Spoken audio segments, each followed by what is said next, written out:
Assalamualaikum warahmatullahi wabarakatuh.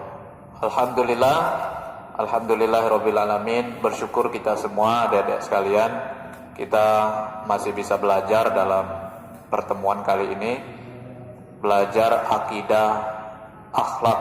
Ya, kemarin sudah bab pertama sudah kita bahas tentang akidahnya orang Islam, ya, yang bersumber dari Al-Quran dan hadis. Sekarang kita bahas bab 2. Kalau ada LKS-nya, kita buka halaman 15-16 ya. Bab 2 ini kita bahas tentang sifat wajib Allah dan sifat mustahil Allah. Pertama, kita bahas dulu sifat wajib. Allah itu wajib bersifat itu, dan kita wajib mengimaninya. Seperti Allah itu ada. Adanya Allah itu dari mana? Kalau kita tahu Allah telah menciptakan langit, bumi dan sebagainya, kan pasti ada yang menciptakan. Nah, itulah Allah. Kita tidak bisa untuk mengetahui adanya Allah itu terus kita cari-cari Allah di mana, tidak bisa. Tapi kita bisanya hanya membuktikan bahwa Allah itu ada dari mana?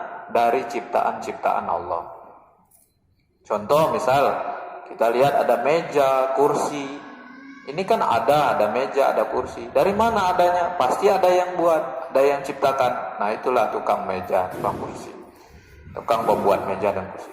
Nah, itu Allah yang menciptakan alam sejagat raya ini. Dari mana adanya? Gak mungkin langsung ada alam sejagat raya ini. Pasti ada yang menciptakan. Nah, itulah Allah yang maha kuasa. Baik, kita kembali ke buku tadi. Sifat wajib itu di sini dibagi beberapa bagian.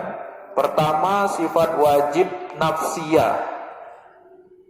Kalau kita lihat di sini, sifat wajib nafsiyah itu ada satu sifatnya, wujud. Artinya ada. Allah itu bersifat wajib, adanya Allah. Itu namanya nafsiyah, sifat nafsiyah. Satu saja, wujud, kidam, bako. Nah, itu kan. Nah, yang wujud ini artinya ada, ini sifat nafsiyah. Kidam, bako, mukhalafatul lil hawadisi, wahdaniyah dan sebagainya, itu sudah masuk sifat wajib Allah salbiyah namanya, bagian 2. Salbiyah itu sifat wajib yang ada pada Allah itu sendiri. Seperti kidam, terdahulu. Allah itu yang paling dahulu, enggak ada yang lebih dahulu dari Allah. Allah yang paling dahulu.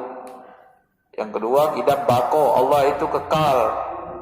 Nanti di hari kiamat kan kita semua pada meninggal, pada binasa semuanya, alam jagat raya binasa. Tapi Allah kekal, tidak binasa. Itu namanya bako. Terus mukhalafatul lil hawadisi, berbeda dengan makhluk lainnya. Allah itu tidak ada yang menyamai Allah. Kata kita, oh Allah itu apa seperti ini? Enggak ada yang sama dengan Allah Subhanahu wa taala. Allah itu punya sifat mukhalafatul lil hawadis. Allah itu berbeda dengan makhluk lainnya. Qiyamuhu binafsihi, berdiri sendiri. Allah enggak perlu bantuan-bantuan yang lainnya. Ya, makhluk lainnya itu kenapa Allah malaikat pencatat, malaikat penjaga, malaikat itu diutus Allah untuk beribadahnya dengan menjalankan tugas seperti itu. Kita misal beribadah dengan sholat, berdoa dan sebagainya, sama seperti itu. Tugas malaikat juga ditugaskan Allah itu. Jadi Allah menciptakan semua ini gak perlu bantuan kepada makhluk lainnya. Allah itu berdiri sendiri. Namanya qiyamuhu binafsi. Wahdaniyah, Maha Esa. Kalau bab kemarin kan kita sudah jelaskan bahwa Allah Maha Esa, enggak berbilang 1, 2, 3, 4, 5, 6, enggak. Allah itu Maha Esa, tunggal. Ya, penguasa tunggal. Jadi yang ketiga, sifat ma'ani. Jadi sifat wajib Allah ini ada sifat nafsiyah, wujud, wujud Allah, adanya Allah, sifat salbiyah tadi habis wujud kidam, bako, mukhalafatul lil hawadisi, wadaniyah, itu qiyamu bi nafsi, itu namanya sifat salbiyah. Sekarang ketiga, sifat ma'ani. Sifat wajib Allah yang dapat dilogika oleh akal manusia, dirasakan panca indera. Contohnya Allah itu kudroh, maha kuasa. Allah berkuasa atas segala yang diciptakannya, memeliharanya, menghancurkannya, terserah Allah. Nah, ini Allah sangat berkuasa namanya di muka bumi ini. Yang kedua, irodah, berkehendak. Allah mau kendakin ini, Allah kendakin ini, terserah Allah juga mau ngendakin apa, ya. Allah mengendaki musim ini, mengendaki hujan, mengendaki panas, terserah Allah. Itu namanya Allah punya kehendak. Allah berkuasa tadi, Allah berkehendak. Ilmun, Allah mengetahui. Hayat, maha hidup, maha tahu. Allah itu maha hidup, maha mendengar, maha melihat, dan sebagainya. Maha berfirman, dan sebagainya. Yang keempat, jadi pertama tadi Bapak ulangi, sifat wajib bagi Allah itu sifat nafsiyah. Yang kedua sifat salbiyah. Yang ketiga sifat ma'ani.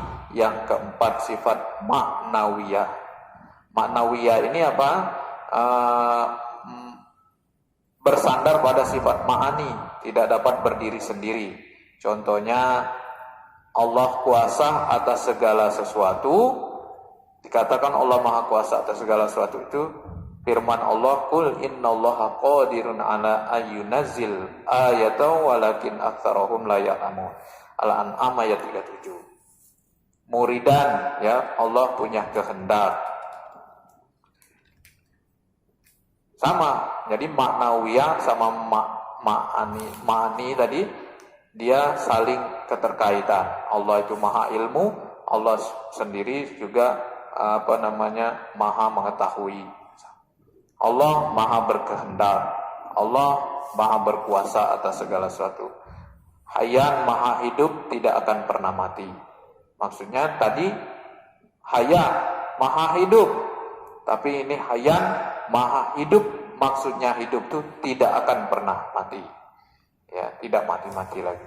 Sami'an, maha mendengar, maha mendengarnya Allah itu dari segala sesuatu, yang halus, yang kecil, yang besar. Suara kecil, halus sekalipun Allah maha mendengar. Bahkan dikatakan suara hati sekalipun Allah tahu, itu Allah maha mendengar. Basiron, maha melihat. Benar, Allah juga maha melihat, baik yang nampak, yang tidak nampak, yang dalam hati. Allah tahu semua. Itu sifat Allah yang maknawiyah. Jadi di sini kita sudah jelaskan bahwa cukup 4 dulu sifat wajib bagi Allah. Untuk minggu depan kita lanjutkan sifat mustahil. Tentunya Allah itu banyak mustahilnya.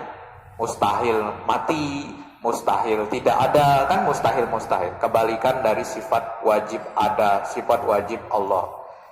Mohon maaf pada adik sekalian kalau ada kurang salah kata. Terus belajar kita walaupun kondisi seadanya, dan kita harus terus membaca. Tolong dihafalkan sifat wajib dan artinya juga. Sifat-sifat Allah, wujud, qidam, bako, apa artinya, dan dia tergolong dari sifat apa saja, ya, dari yang 4 tadi. Nafsiyah, apa salbiyah, apa ma'ani, apa maknawiyah, ya. Mohon maaf. Assalamualaikum warahmatullahi wabarakatuh.